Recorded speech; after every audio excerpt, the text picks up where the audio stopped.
Social industry उन्होंने अरे बाया हागायला गेला त्याला ढुंगण जायला पाणी नाही बाया हागायला गेला ढुंगण जायला पाणी नाही बाया बाथरूमला गेला पाणी नाही कुठं जायचं आम्ही समाधानी सर हे चुकीचं आहे माझ्या समाजाला माझ्या समाजाला मी आज बघितलंय मी आज ऐका मी आज बघितलंय समजलं का आज माझ्या समाजाला तुम्ही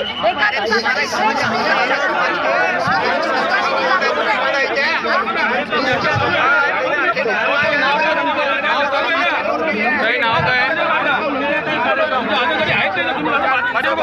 बदनामी येऊन जाऊन अर्ध्या लोक करून टाकले समोर गेले साऱ्या मजबूत करून आले आपल्या लोकांना तोडून आले.